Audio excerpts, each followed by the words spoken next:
And we are recording.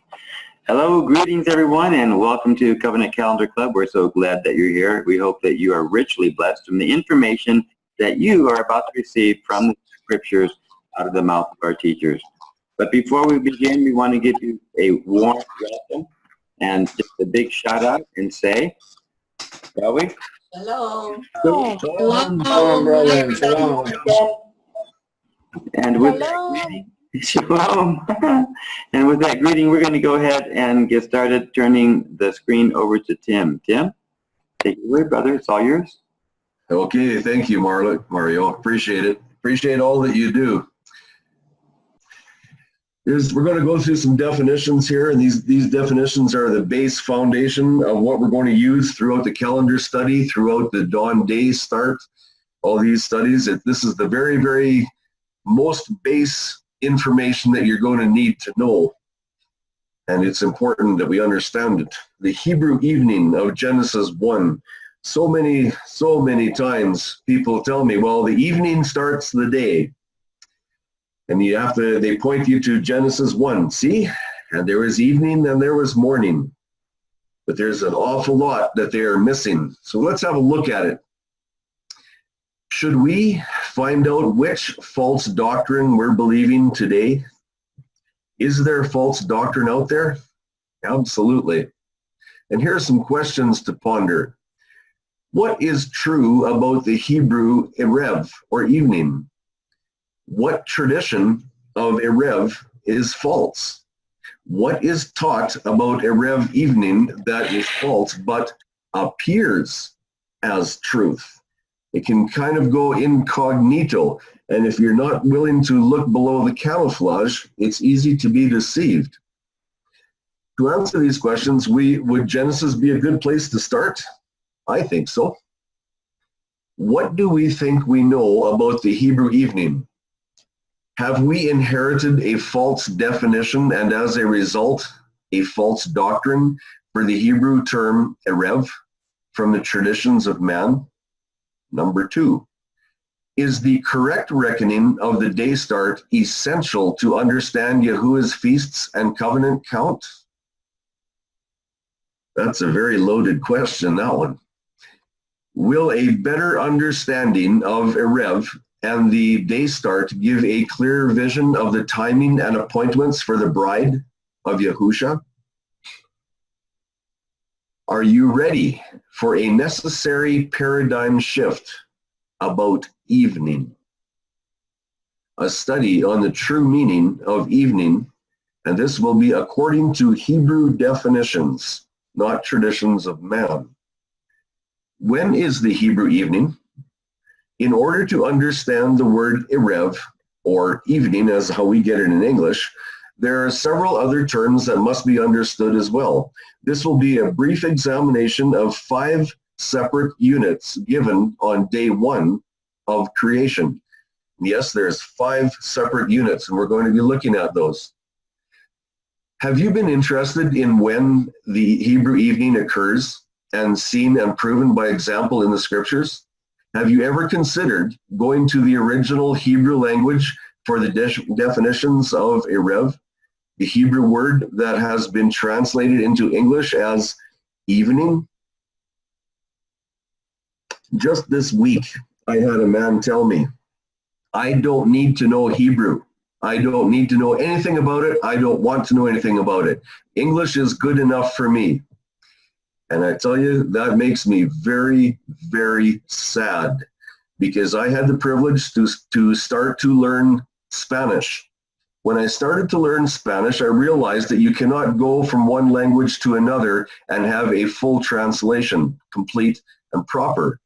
So that initial experience of mine about starting to learn Spanish was extremely good for me when I started to learn Hebrew, because I understand that you cannot have proper definitions transferred from one language to another. There's always something that is lost.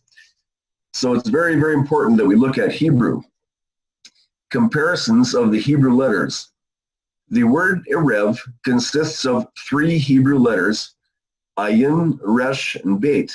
and it looks like this. You'll see on the left their box that's a flame letters, and the Paleo Hebrew on the right. There's the three same letters. They just look a little bit different. And Hebrew is read from right to left. It's the opposite of English. This word Erev is used 136 times in 129 verses in the Hebrew Concordance of the KJV. Personally, I equate the level of importance on this word equal to oxygen. No, I'm not exaggerating here. It really is that important. Strong's Concordance has given Erev the number of H6153, and it seems everyone has accepted that designation. The units on day one of creation. The first day of creation houses 5 separate units or components found within the first 24-hour cycle. They are, number 1, light, that's H216. Number 2 is darkness, that's H2822. And number 3, darkness, H3915. And number 4, Erev, that's what we get for in English as evening, that's H6153. And number 5, we have Boker, this is morning, and that is H1242. So a question for you. Why is there 2 different types of darkness on the first day of creation? And what is the differences in them? Why would Yahuwah give us 2 different types of darkness? Just a question to consider. First mention of Erev in Genesis. The first usage of this word Erev is found in Genesis 1:5.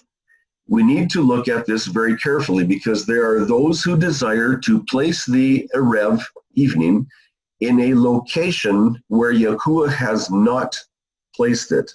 Remember me talking to you about if we're not careful and don't look under the camouflage, we can be deceived? Well, this is what happens when people declare an evening in a place where the Hebrew definitions do not allow it. So we have to be very, very careful and stick with the definitions. We're not going to go into detail here as this is going to be exposed in forthcoming studies. The first 2 units identified. Let's examine verse 4 first, as it sets the foundation for this interesting word, Erev, Genesis 1:4. And Yahuwah saw the light, that it was good, and Yahuwah divided between the light and the darkness. There's that choshek, darkness. The first 2 units are light and darkness. Light is 216 and darkness is 2822. That is the choshek, darkness. Genesis 1:5, the first divisions of light and darkness. And we'll read that verse again. And Yahuwah saw the light, that it was good, and Yahuwah divided between the light and the darkness. There's that choshek, darkness again. Note carefully that Yahuwah divided the light and the darkness.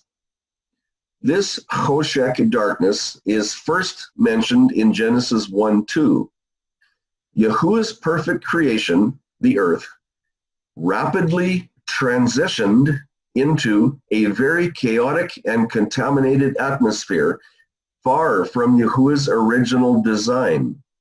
Yet, provision for this destructive component was made by Yahuwah due to events that had happened in heaven, which resulted in this very momentous, high-impact event. I'll read that again.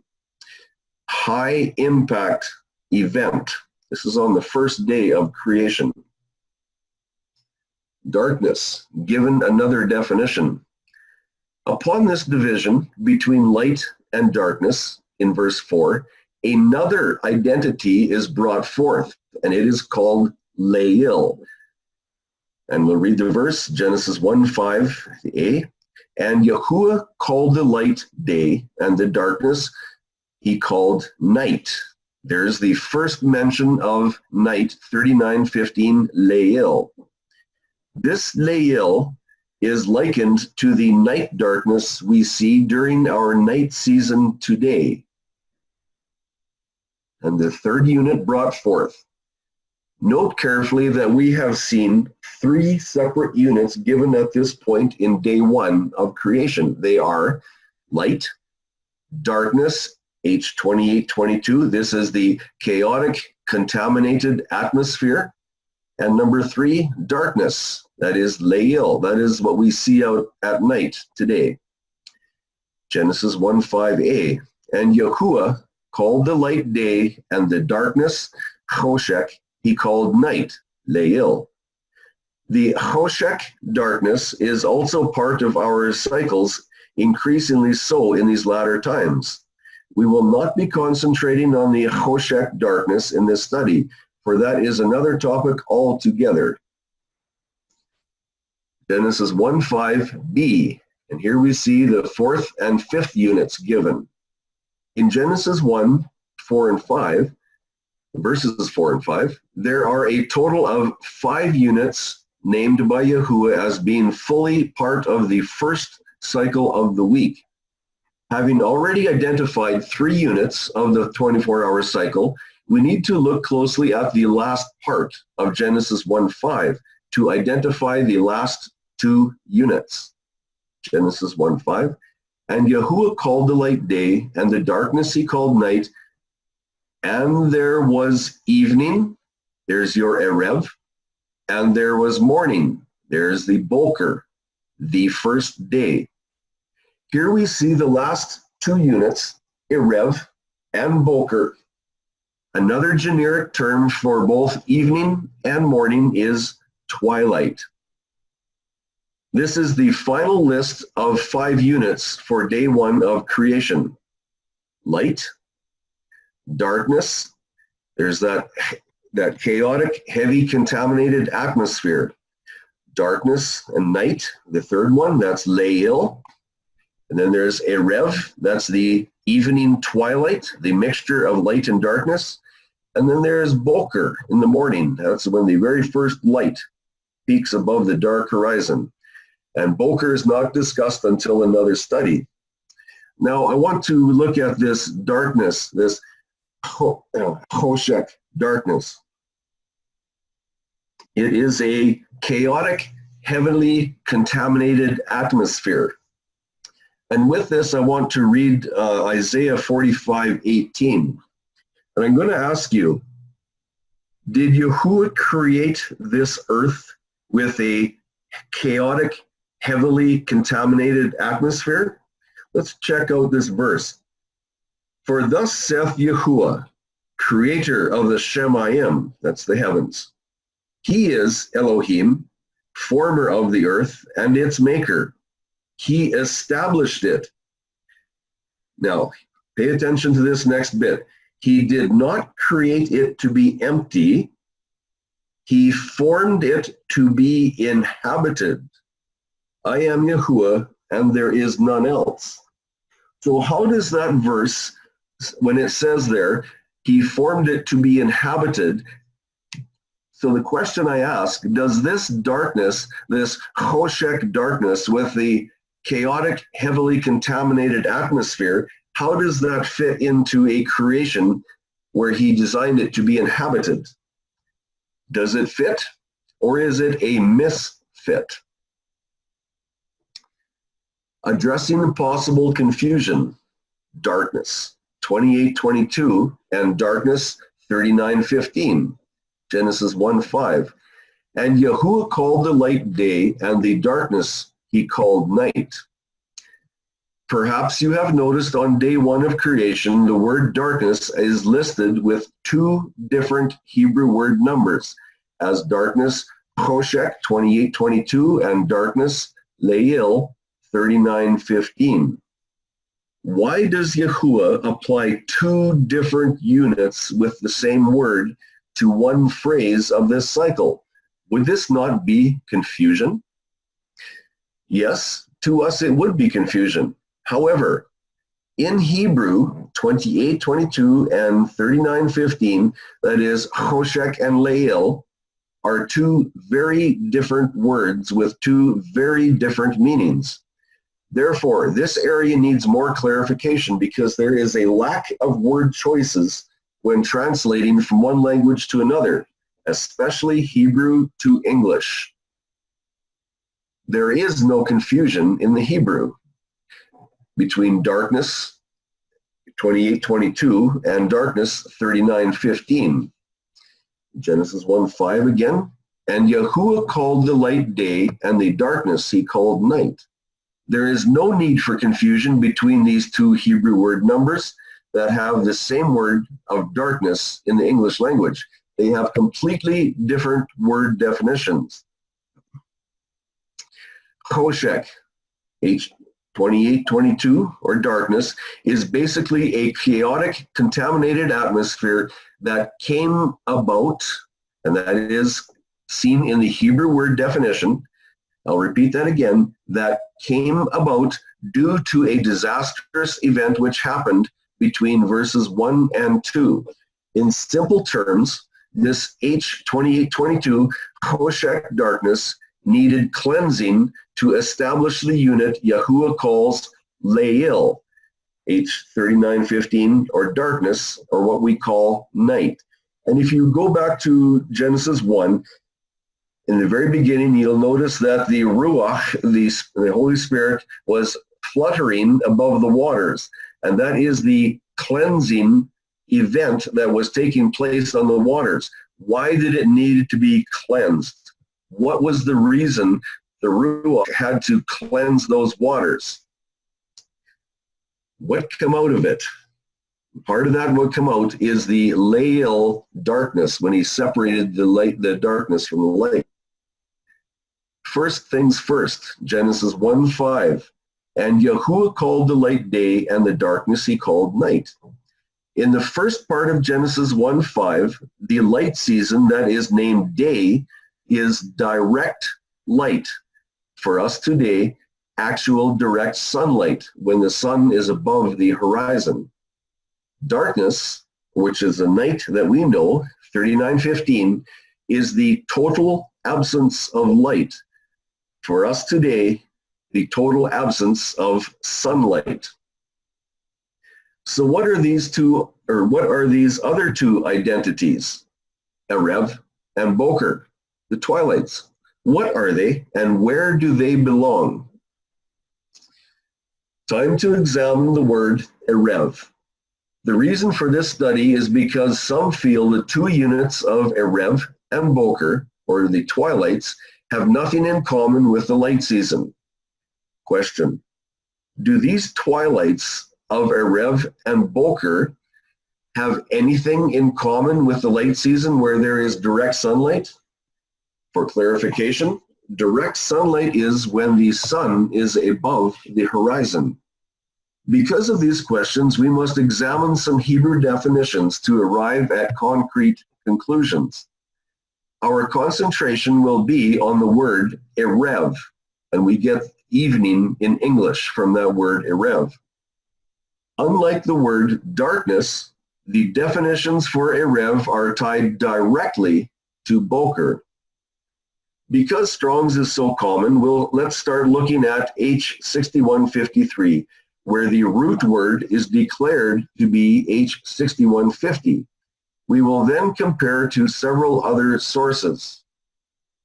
Strong's, Erev, H6150, with 6148 through the idea of covering with a texture, and to grow dusky at sundown, be darkened toward evening. H6151, Erev, to commingle, mingle, and mix. H6153, Erev, from 6150, dusk, evening, evening tide, and night. H6151, from 6148, the web, or transverse threads of cloth. Also, a mixture, or mongrel race, Arabia. mingled people, mixed multitude, and woof. Note, the base theme of this word is mixture or mingling, and we're going to see more of this. The Etymological Dictionary of the Hebrew language. Some definitions apply to light. To set, said especially of the sun. To enter, to go in, to go down. It became evening, it grew dark. Sunset, evening, mixed, to mix, was mingled, mixture, and woof. Now, if you look at these time frames in the daytime, what is happening is the darkness of night is beginning to mix with the light of the day. And so a question, what is a woof? When I read that definition, I looked at that and I couldn't figure out, what is that talking about? What is a woof? I knew it had nothing to do with a dog. Answer, woof, to weave, the threads that cross the warp, the weft. In other words, a mixing. And when you weave, things are definitely crossed and mixed. Here's a Hebrew English lexicon by John Parkhurst, and I'd like to mention this one specifically. It was written in 1762, and it does not use the Masoretic vowel points. And I specifically want to mention that because it's important. Anybody that wants this, I can get it to you. Evening, to mix, mingle, be mingled, a mixture, mixed multitude, a rabble of flies or insects. And then he gives a whole bunch of texts where the flies apply. The mixers, mixed ones, light and spirit mixed together. The heavens or celestial fluid consists of this mixture. To be darkened, duskily obscured. Now pay attention to this one. Ben ha-arbeim, between the evenings, or more literally, between the mixtures. There is your two twilights that he's speaking about, the mixtures. At sunset, when the cool air mixes or night air mixes with it. The evening air from the western or darkened part of the heavens begins to mix with the day, which mixture continues till night. When the day is overpowered, the darkness prevails and the mixture of daylight ceases. See, we're getting that mixture. Constantly we see that definition of a mixture. Here's Gesenius' lexicon. According to the opinion of the Karaites and Samaritans, which is favored by the words of Deuteronomy 16:6, the time between sunset and deep twilight. The Pharisees, however, and rabbinists consider the time when the sun began to descend to be called the first evening. In Arab, little evening, when it begins to draw toward evening, and the second evening to be the real sunset. Let's review that. And the rabbinists considered the time when the sun began to descend to be called the first evening. Are the rabbinists adhering to the mixing definitions seen throughout all Hebrew lexicons and etymological dictionaries? Or have they inserted a designer definition to accommodate their manipulated religion that starts the day at sunset? That's something to think about very, very, very carefully. The question I have for you is, the word descend, is that the same as mixing? So where did they get the authority to declare when the sun begins to descend as a definition for erev? Where did that come from? Who put it there and why? The Pharisees and rabbinists do not consider the original Hebrew definitions of the word erev. Instead, they declare or manipulate that erev has the meaning of when the sun starts to lower itself in the sky. Thus they declare that the start of the first evening is at the point of noon when the sun appears to descend in the sky. Let's look at a graphic and determine if there is any possibility of darkness arriving to begin the mixture with the light of day at this time. The Pharisees and Rabbinists tell us that when the sun starts to go down at noon, that is the first Erev. And remember, it's mixture. There's your dawn, sunrise, noon, sunset, and dusk. And there in the yellow box is the light season. Here in the second half, after the noon point, or after the point of noon, is your rabbinical first Erev, or evening. Is that a mixture? Is there any possibility that darkness can overtake the light before sunset? We do know of one time when it did happen, and that is when Yahushua HaMashiach was on the tree, when he was nailed up and when he died. That is the time when it became dark in the afternoon. That was divine intervention. Personally, I do not know of any other time where it got dark in the afternoon. From whence cometh the darkness to mix with the direct sunlight of the day? That is the question. How many times have you heard of the two evenings, with the first one starting at noon as the sun begins to go down in the sky? And with that question would come the definitions of mixing. How can the mixing be in the noontime? Did you ever question the origin of this concept?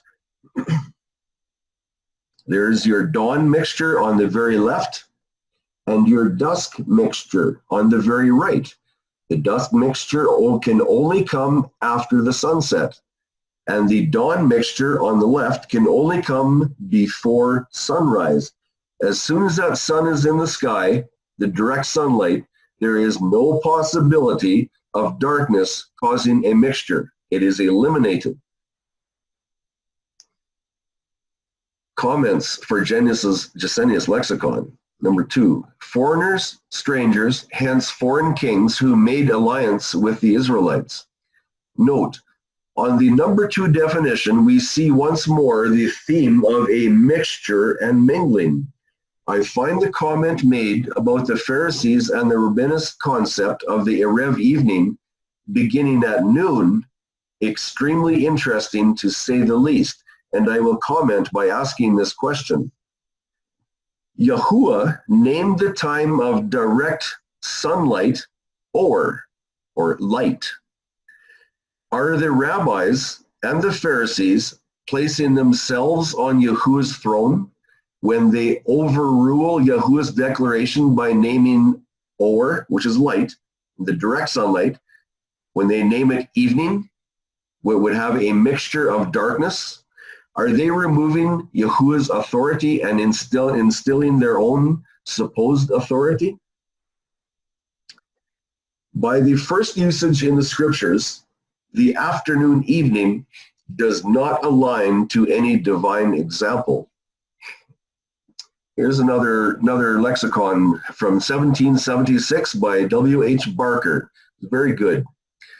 Evening, to mix, mingle, the evening, when darkness mixes with the light, to be darkened, obscured, to intermeddle with.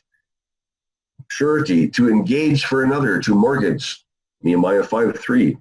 The woof, there's that woof again, intermixed with the warp. A mixed multitude. And I'm just going to drop down to the bottom one with emphasis, in the evening. We see the theme of mixture. It's a verb, and it has a mixing action with the darkness and the light. Here is another Hebrew lexicon, and in this one was based on Gesenius. It was translated by Edward Robinson. Mix, mixture, mixed company, interwoven, sworn, pledge to give in exchange, a surety for exchange, a token, in the phrase, between the evenings, probably between sunset and dark. It's an interesting statement. For all combinations with Boker become evening and grow dark. Dropping down to the black paragraph.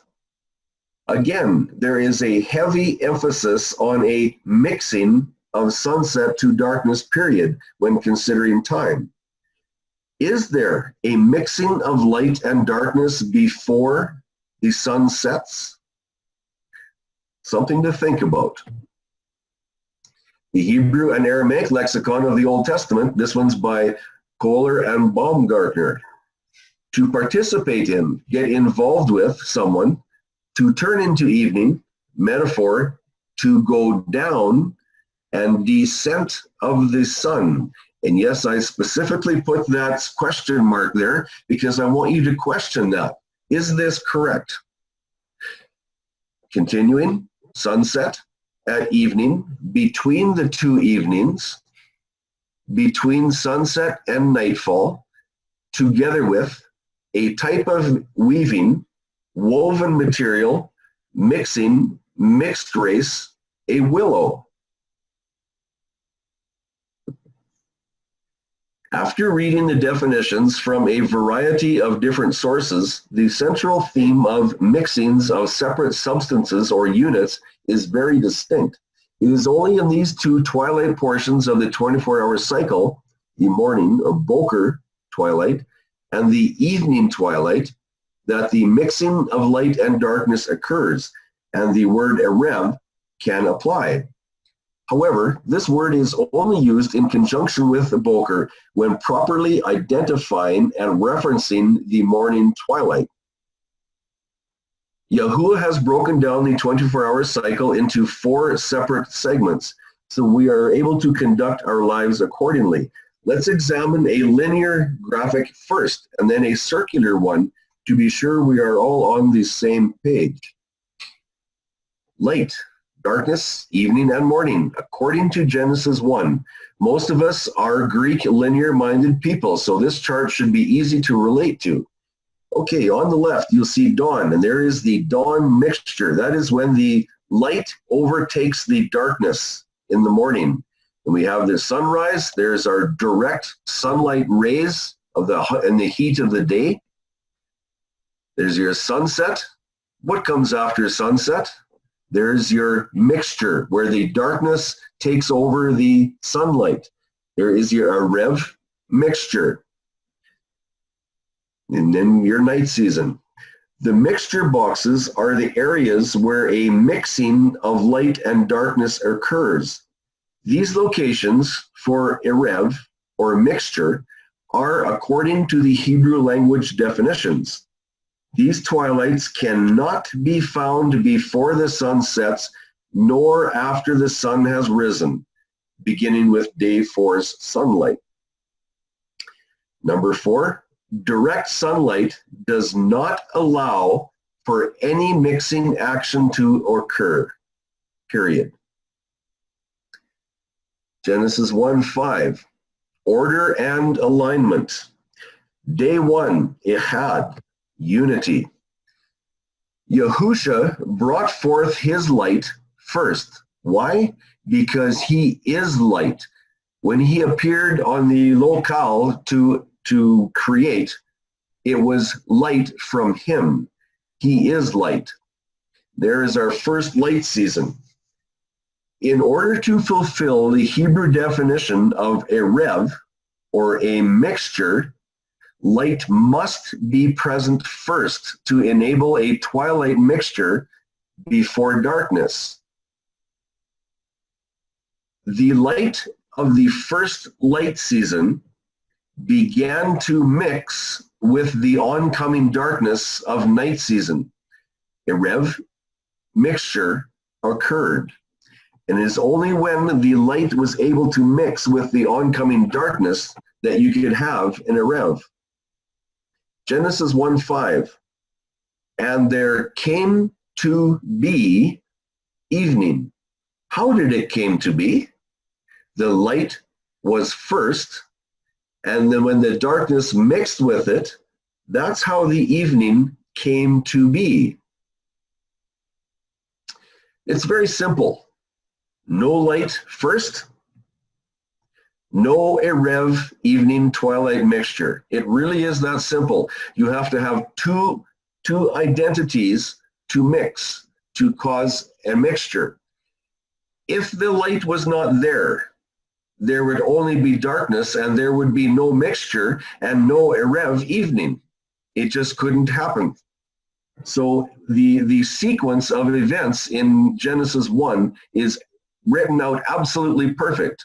In the light season, Yahuwah did his creating, then there came evening, the mixture, and then came the night. Let's look at it. Order and alignment.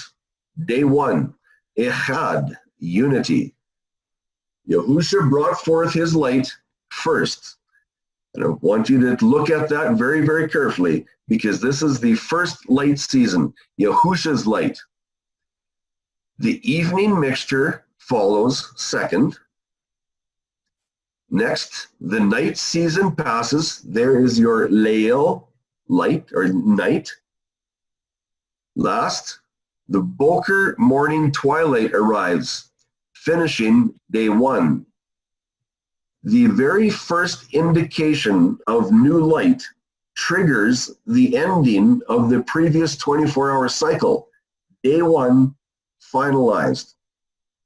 That Boker twilight is always part of the day season also, and it triggers the instant that light comes above the horizon, it triggers the end of that day. That's how come as soon as that light is there, Yahuwah said, day 1, day 2, day 3, day 4, and so on. The morning Boker twilight triggers the new day. Day 1, Echad. We see that Yahuwah is busy during the light season with the events of creation. Then we read that the evening, Erev, came to be. It wasn't created first. It didn't just happen. It came to be through design, through divine design. To fulfill the mixing definition and description of Erev, the light must be present first to provide a base for the ensuing darkness mixing action with the light. And there came to be evening. There is your Erev mixture. After the Erev evening darkness occurred, the night season, or Leil, passed by unannounced. Then the Boker, or dawn, or morning twilight, triggers the termination of the previous 24-hour cycle. Day 1 through 6, no work was done on day 7. Dawn is your time when the day changes. Dawn to dawn is written in scriptures, written in Genesis 1 creation, clear as clear can be. And we have missed it for so many years. But now the veil is being pulled off and it's becoming very, very clear. Yahuwah's days of creation from dawn to dawn. This is the cycle, this is how it turns out. Dawn to dawn.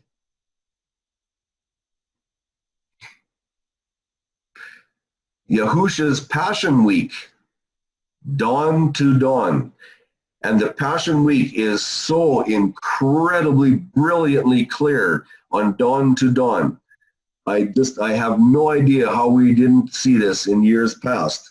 I'm just very, very, very thankful to Yahuwah that we see it now. Conclusion for Erev. Not one day can begin with evening because the evening contains light received from the day season. And I'm going to read that one more time. Not one day can begin with evening. Why? Because the evening contains light received from the day season. It is impossible for evening to begin any new day because light must be present first. Light begins everything. Have you noticed that Yahuwah does not even mention the sun, neither in rising nor in setting for the first day of creation? Why? Because the sunlight could not begin the day until it was commanded to. But from the beginning, the evening unit always belonged to the light season because it has the mixing of light with the night. Why do you suppose Yahuwah did not begin the first day of creation with light from a created sun? Could it be this is his planned system or his built-in preventative method to restrain us from looking to the sun that persistently prompted Israel and Judah to serve and worship the sun to commence their worship days? This is his, if we just pay attention to his words, to his commands, to his method of determining time, that will automatically prevent us from worshiping the sun, the moon, and the stars. It's when we deviate from his word that we run into serious problems. Let's always look to the light for the beginning of each new day, the first light that breaks the day before any sun is seen above the horizon. Okay, let's back to our questions about the Hebrew evening. Have we inherited a false definition and as a result a false doctrine for the Hebrew term evening or erev from the traditions of man? How many times have we heard that the evening begins right after noon? Could that be another false definition, false doctrine? Number 2. Is the correct reckoning of the day start essential to understanding Yahuwah's feasts and covenant count? I'm not going to go into the answer to that right now because further study is going to reveal that so brilliantly clear to you if you put in the time to study. The scriptures just, it speaks it over and over and over again. Yes, correct reckoning is essential. Number 3, will a better understanding of evening, erev, and the day start give a clearer vision of the timing and appointments for the bride of Yahusha? Believe me, when I started looking at this day, start of the day, the timing of the feasts just come together so beautiful, it was incredible. It just took away the confusion. It made it so much better. I really, really hope people will put in some time and study this. Yahuwah's divine covenant count is found between the pages of Genesis 1:1 to Exodus 24:11, exactly where the blood-ratified, everlasting book of the covenant is found from our Melchizedek high priest. Amen. Amen. This is the end. Thank you for listening. I do appreciate your time. Amen. Thank you, Tim. We appreciate your time as well. Thank you, thank you, thank you.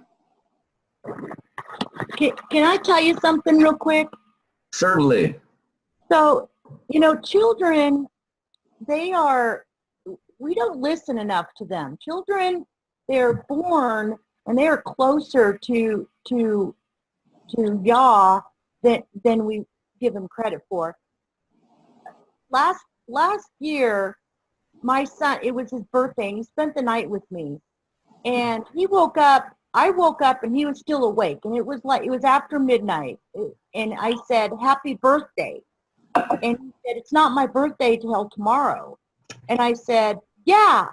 And he said, and I said, "Well, no, it's already the next day because it's after midnight." And I'm trying to explain to him about midnight. He goes, "Grandma Gina, it's not tomorrow until the sun comes up." Kids, he hasn't been taught the wrong way, but children, they know more than we do because they haven't been indoctrinated yet. They haven't been taught yet and indoctrinated. But he knew, no, it's not tomorrow until the sun comes up. That is so clear. He's a child, and he's a child of Yahuwah, and he's taught by Yahuwah. But when we start listening to man, That is when we run into severe problems and we go astray. Super illustration. Thank you, Gina. Appreciate Absolutely. it. Yeah, yeah. As you were teaching, I remembered that, and I realized, and my grandson is different than most kids, and but he shows me every day that I'm with him. He shows me a part of the true Yah, the true God, than anything else. It's just amazing to me. Praise Yahuwah. It's just amazing. Maybe we should be listening to little children. Absolutely. Yes, because they haven't been indoctrinated yet, They're innocent, and so they know naturally. It's Yahuwah is in them and speaking through them, and because they haven't been gotten a hold of yet with the, lexicon in the world yet. He hasn't been taught of the world. He's of God. He's closer to God than most adults, than anybody. Out of the mouth of babes and sucklings has thou ordained strength. Hallelujah. Walter. Amen. See you have your hand up. All we have to do is look to the birds and to the chickens. They get up when it gets light, and they go to bed when it gets dark. So it's already programmed in them. Very simple. Well, Tim, thank you. You did a good job. It was very detailed. Very good. Concentrate, but it was right to the point. Thank you. Thank you. Yes, thank you so much. Very welcome. I just want to say as a newcomer, it's crystal clear. So Charlene, hopefully that makes you happy. It is crystal clear to me now, and I have absolutely no doubt. So thank you all for everything you've done to help people like me understand it. And Stacy, while you say that, I just want to pray just a little prayer to the audience and for us. We bind the enemy for his assignment to come and steal and kill and steal the word from us. And we ask you, Abba, that you put a hedge of protection around the seed that's been implanted into us, and that it would take root. And Father, that you would give us words and the ability to not just walk in it, but to share it with those that you love, for your name's sake and for your kingdom. Thy kingdom come, thy will be done on earth as it is in heaven. We thank you for allowing us to be part of the restoration of all things. In Yahushua's name. Okay, any other questions on the presentation? I thought, Tim, that the presentation was spectacular. I thought that that it was done very, very, very well. I see Charlene's hand is up. Did you want to contribute something there, Charlene? Yes, I did. On slide 41 that Tim had on one of the questions, where it talks about the day start is removing the confusion of the feasts. I just want to give my own testimony of what happened to me and to Richard and I in 2006 when we kept Passover for the very first time. And I'm just going to give an example. Passover is April 25. It was late that year, April 25, so everybody come to Passover. And because we were doing the sunset day, this is the confusion that happened every single year for about the next till 2012, okay, 6 years. Well, when is Passover? Is it starting on sunset the 24th, or does it start on sunset the 25th? It happened every single year because nobody knew, if they said Passover is April 25th, nobody knew, is it sunset the 24th or sunset the 25th? And I went through that confusion until finally the feast teachers were saying, well, it's the 25th, but we start on the 24th at sunset. I'm telling you, since we've got the dawn day figured out, now when someone says Passover is on April 3rd, guess what? It's in the morning on April 3rd. It just clears up so much confusion, and it makes sense. It makes perfect sense. The day should start when you wake up. I mean, that's when the day should start, is in the morning when you wake up. you ever work a graveyard shift, that really throws you out of whack. I mean, I never knew if it was today or tomorrow because, you know, it just throws your clock off. But it just makes perfect sense that the day starts when you wake up in the morning, like my grandson said. Yeah, I think most people, I don't know if everyone in this group here has heard my testimony. I've shared it before about us doing a physical, literal lamb. I repent of it doing that. Yahusha's my lamb. We don't need lamb. But we had a lamb that we would bring home on the 10th of what we thought was the 10th of the month. And on the evening of the 14th, what we thought was the evening back then, we would have 6 guys on this lamb, man, trying to get it ready so that we could put him on the barbecue and have a memorial. And then one year, this guy, this is after we've been doing it for a couple of years, this guy said, you know what, I think we're doing this wrong. And I'm like, why is that? He says, well, it's the 15th now. We're supposed to eat it on the 14th at even, you know, in the evening. Yeah. And I'm like, wow, that's right. You know, it is. So the following year, we all agreed we would meet and do it on the 13th. But we were not supposed to keep any of it until tomorrow in the morning on the 15th, which is the first day of unleavened bread. And we're like, well, but the morning is still the 14th. So somehow we just can't seem to get it right. Yeah, and we couldn't. Because it wasn't.